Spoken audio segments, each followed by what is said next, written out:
मेरे सभी प्यारे भाइयों को जय हिंद। एक बार आपका फिर से हमारे चैनल विराट स्टडी 2.0 पर स्वागत है।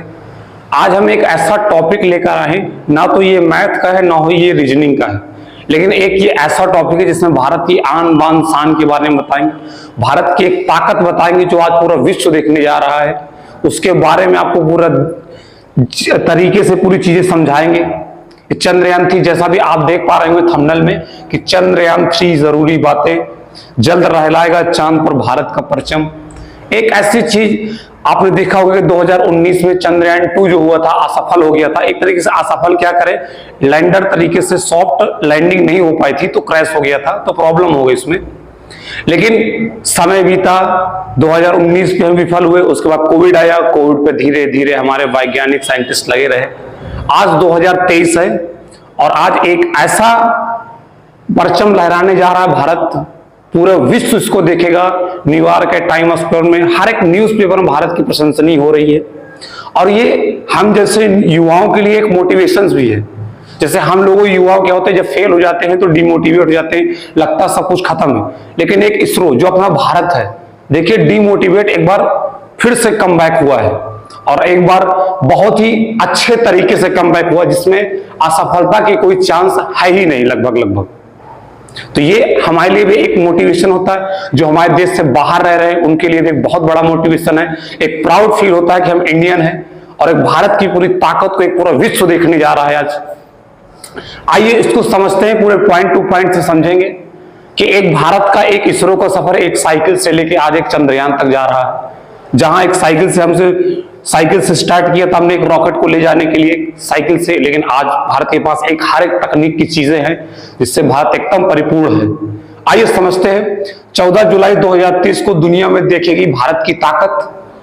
चंद्रयान लूनर रोवर क्या है ये सब समझाएंगे, लूनर का क्या काम होता है, रोवर का क्या काम होता है, ये सब आपको समझाएंगे। रॉकेट कौन सा है, देखिए सबसे पहला announcing the launch of Chandrayaan 3। सबसे पहले इसमें कुछ चीजें हैं, आप ये देख लीजिए कि जुलाई 14 तारीख को 2:35 पर ये होगा, सैटेलाइट होगा, ये लॉन्च होगा। श्रीहरिकोटा से होगा। श्रीहरिकोटा आप जानते हैं आंध्र प्रदेश में, वहीं से होगा। कई लोगों की निगाहें सिर्फ उसी में टिकी होंगी, कई लोग उसको लाइव भी देखते हैं वहां पर जाकर के। एक अच्छा सौंदर्य होता है देखने के लिए भारत की ताकत को, जहां को प्राउड फील होता है कि हम इंडियंस होते हैं। देखिए ISRO moon mission Chandrayaan 3 space aircraft integrated with launch vehicle. देखिए सबसे पहले इस पर नजर डालिए, एक तिरंगे पर नजर डालिए। ये सबसे बड़ा जो रॉकेट के सबसे ऊपर लगाया जाता है, इसी को रॉकेट जो होते हैं, ये रॉकेट होता है ना फ्यूल वाला इंजन, यही इसको कुछ ऊपर तक लेकर जाएगा, पृथ्वी से कुछ ऊपर तक यहां से ले गया और उसके बाद ये छोड़ देगा और ये फिर पृथ्वी की कक्षा पे पहुंच जाएगा।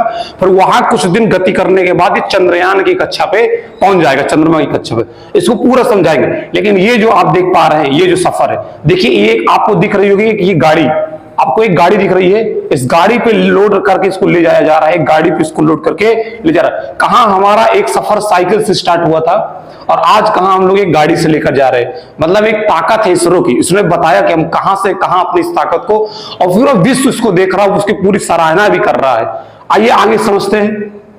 ये हमारे इसरो को चीफ जो पहले थे, अभी तो नहीं है हाल फिलहाल में। देखिए पॉइंट टू पॉइंट समझते हैं। भारत 14 जुलाई को दोपहर 2:35 आंध्र प्रदेश के श्रीहरिकोटा स्थित सतीश धवन स्पेस सेंटर में स्पेस चंद्रयान 3 लॉन्च करेगा। अच्छा, इसको ले जाने वाला रॉकेट क्या, बाकी वही सब लिखिए।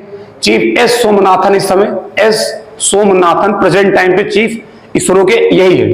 अच्छा, इसके बाद देखिए इसको LVM-3M है, यहां पर शायद 3M में फिट किया गया था। LVM-3 एक रॉकेट है जो इसको लेकर जाएगा, पृथ्वी से जो नीचे से ऊपर लेकर जाएगा, उस रॉकेट का नाम है LVM-3M। उसके बाद देखिए अगर चंद्रयान 3 पर लैंडर चांद पर उतरने में सफल होता है तो भारत ऐसा करने वाला चौथा देश बन जाएगा। विश्व का भारत ऐसा चौथा देश बन जाएगा जो चंद्रमा में सॉफ्ट लैंडिंग करने वाला है।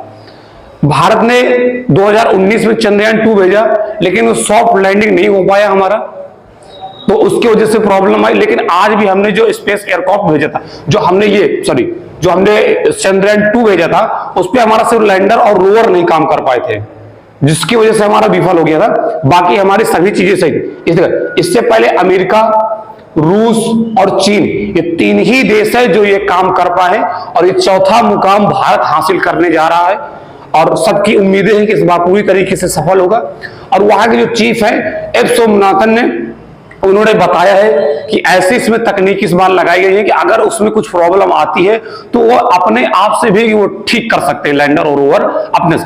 अब मैं आपको समझा देता हूं कि लैंडर और रोवर क्या होते हैं। देखिए, जो एक रॉकेट होता है इसको लेके जाता है, लैंडर क्या होता है, लैंडिंग करता है चंद्रमा पे, लैंडिंग करेगा मतलब धीरे से, उसके बाद रोवर उसमें घूमेगा, पहिए लगा के, आपने वीडियोस देखा होगा, पहिए लगे रहते छोटे छोटे, उसमें घूमेगा, वो सीखा। अच्छा, लैंडर का काम होता है उसको लैंडिंग कराना, और रोवर का मतलब होता है उसको उस पर घूमना, उसके बारे में जानकारी लेना, वही उस पर घूमता रहता है। आइए आगे समझते हैं इस सब चीजों को। ये देख ही रहे आप, ये तस्वीरें देख के एक अलग ही मोमेंट आ जाता है आपके अंदर, भारत की आन बान शान को देखते हुए। ये देखिए, ये तिरंगा लगा होता है, पूरा इसरो पूरी ताकत लिखी हुई है, फ्यूल इंजन लगा हुआ है, ये पूरा देख पा रहे हैं कैसे लेके जा रहा है इसको ट्रेन के द्वारा, यहां से लेके आया गया, पूरा इसको सेट किया गया। आइए इस मिशन का पूरा बजट समझते हैं। देखिए, एक चीज समझिए, एक मोटिवेशन क्या होता है, एक साइंटिस्ट जो कई वर्षों तक लगे होते उस काम को करने में, 2019 में विफल हुए, उसके बाद 21, 22 और 23 कोविड का सफर था, लोगों का आना जाना बंद था, लेकिन धीरे धीरे इसरो हमारा लगा रहा, क्योंकि पता था कि एक ऐसा समय आएगा जो पूरा विश्व देखेगा, और आज वो समय आ चुका है जो पूरा विश्व भारत पर निगाहें टिकाए हुए है। आइए इसको समझते हैं। इस मिशन का पूरा बजट 651 करोड़ है। इस मिशन में भारत चंद्रमा की धरती पर एक लैंडर उतारेगा, इस लैंडर में एक रोवर भी होगा जो चंद्रमा की धरती पर घूमेगा और वहां कुछ प्रयोग करेगा। वो वही मैंने बताया कि लैंडर का क्या काम है और रोवर का क्या काम है। लैंडर चांद पर एक लूनर दिन तक रहेगा। लूनर दिन, एक लूनर दिन का बराबर होता है पृथ्वी के 2 हफ्ते, मतलब 14 दिन के बराबर। यहां लिखा भी है कि एक लूनर दिन धरती के 14 दिनों के बराबर होता है। आइए पेन का कलर चेंज कर लेता हूं, सेम कलर हो जाता है, तो धरती के 14 दिन के बराबर होगा। बात समझ में आ रही होगी आपको इधर। आगे चंद्रयान 3 में लैंडर चांद की सतह पर लैंडर के लिए जरूरी वहां पर सूरज, ये सब आप जानते हैं। देखिए, चांद पर 14 से 15 दिन तक सूरज निकलता है और बाकी ये सब आप सभी जानते हैं। आइए अब मैं समझाता हूं। ये मान लीजिए, ये आपकी क्या पृथ्वी, सूरज मत समझिए इसको, पृथ्वी। जब यहां से रॉकेट जब जाएगा तो ये पृथ्वी की कक्षा पे ऐसे करके घूमेगा, एक सर्कल बनाएगा। मान लीजिए यहां से घूमना स्टार्ट किया, ऐसे ऐसे घूमते घूमते पृथ्वी की एक सर्किट में एक ऐसा समय आएगा जो यहां से निकल के कहां चला जाएगा, चंद्रमा की सतह पर प्रवेश कर जाएगा। बात समझ रहे हैं? पृथ्वी पर कुछ दिन घूमेगा, 4 से 5 दिन, और उसके बाद कहां चला जाएगा, आपके चंद्रमा की सतह पर, जहां से हमको पूरी तकनीकी की जानकारी चाहिए चंद्रमा के बारे में। इसमें नए नए प्रयोग भी किए गए, नए नए चीजों का उपयोग किया गया है, उसको भी नीचे डिटेल में बताया गया है। आइए उनको भी समझ लेते हैं। चांद की जमीन पर कैसे उतरेगा, जमीन पे कैसे उतरेगा। देखिए, चंद्रयान 3 लैंडर सर्विस के, देखो, सेंसर्स की मदद से जगह खोजकर उतारेगा। मतलब जो लैंडर होगा ना, पहले सेंसर की मदद से जगह देखेगा किस जगह पर उसको सॉफ्ट लैंडिंग करानी है। उस बार यही प्रॉब्लम हुई थी कि सॉफ्ट लैंडिंग ना होगी, एक अचानक से लैंडिंग हो गई थी धड़ाक से, उसमें कुछ प्रॉब्लम आ गई थी, जिस वजह से रोवर फिर घूम नहीं पा रहा था, हमारा कोई कनेक्शन उससे नहीं बन पा रहा था। आइए, लैंडर कितने दिन तक काम करेगा और लैंडर में रोवर कैसे स्थापित होगा, संभव। देखो, चंद्रमा पर जाकर क्या करेगा ये चंद्रयान 3, देखिए किसकी, चंद्रमा पर उड़ने वाली रोशनी, पड़ने वाली रोशनी, रेडिएशन का अध्ययन करेगा। रोशनी का, रेडिएशन का, इसमें अल्टीमीटर्स भी लगाएगा, इस ऊंचाई का अध्ययन भी किया जाएगा, कितनी हाइट पर क्या क्या चीजें उन सबको बताया जाएगा। चांद की थर्मल एक्टिविटी और तापमान की स्टडी करेगा, भूकंपीय गतिविधियों की जानकारी देगा, प्लाज्मा और उसके बदलाव का भी अध्ययन करेगा। बात समझ आ रही है? इसके अलावा भूकंपीय गतिविधियां, जो भूकंपीय गतिविधियां होती है चंद्रमा के कारण, उनको सबको भी अध्ययन करेगा। और सभी जानकारी हमारे भारत के साइंटिस्ट जान ही रहे, सब इस अच्छा काम कर ही रहे हैं। लैंडर में लगी आधुनिक तकनीकी क्या है, तकनीकी वही अल्टीमीटर जो आपकी ऊंचाई को नापता है, हाइट को, कौन कितनी ऊंचाई पर है, चंद्रमा की हाइट, पृथ्वी की हाइट, सब बढ़ेगा। वेलिसिमीटर है, एनालिसिस जजमेंट है, पॉपुलेशन सिस्टम्स है, इसका हजार्ड डिस्कशन है, डिटेक्शन है, इसके साथ कई चीजें नई तकनीकी लगाई गई हैं लैंडर में कि हमको और भी जानकारी मिलती रहे। बात समझ आ गई? इसको हमने पूरा समझा। अच्छा, कुछ बच्चे ये भी होंगे कि चंद्रयान आपने फर्स्ट बताया, वो सॉरी सेकंड बताया और थर्ड बताया। एक फर्स्ट भी था जो 2008 या 9 के आसपास भेजा था, कंफर्म है 2008 या 9 में है, उसके बाद 2019 में। लेकिन ये जो फर्स्ट वाला था चंद्रयान भेजा गया था, चंद्रयान फर्स्ट, इसका कोई ओपिनियन ये नहीं था कि हमको लैंड कराना, लैंड करने के उद्देश्य उसको नहीं भेजा गया था, सिर्फ घूमने के लिए भेजा गया था उसको चंद्रमा पे। और दूसरे वाले का मिशन था इसको लैंड कराना, लेकिन तीसरे वाले को तो मिशन ही यही बना के भेजा गया कि हमको लैंडिंग करानी ही करानी। आई होप कि आपको पूरा समझ में आ गया होगा, हमने पूरा समझा दिया है। अच्छा, जो एग्जाम वाले बच्चे उनके लिए क्या इंपॉर्टेंट है, उनके लिए रॉकेट्स, कौन से रॉकेट्स लेके जा रहे हैं, किस डेट को जा रहा है, कौन चीफ है इसरो की, कहां से हो रहा है ये, जिससे श्रीहरिकोटा आंध्र प्रदेश से हो रहा है, तो ये सब चीजें उनके लिए इंपॉर्टेंट है।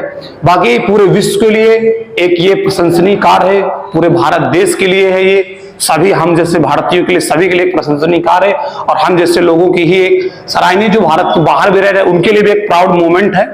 आई होप कि मैंने आपको पूरा वीडियो समझा दिया होगा, आपको पसंद आया होगा। आप अपने दोस्तों को शेयर करिएगा। जय हिंद।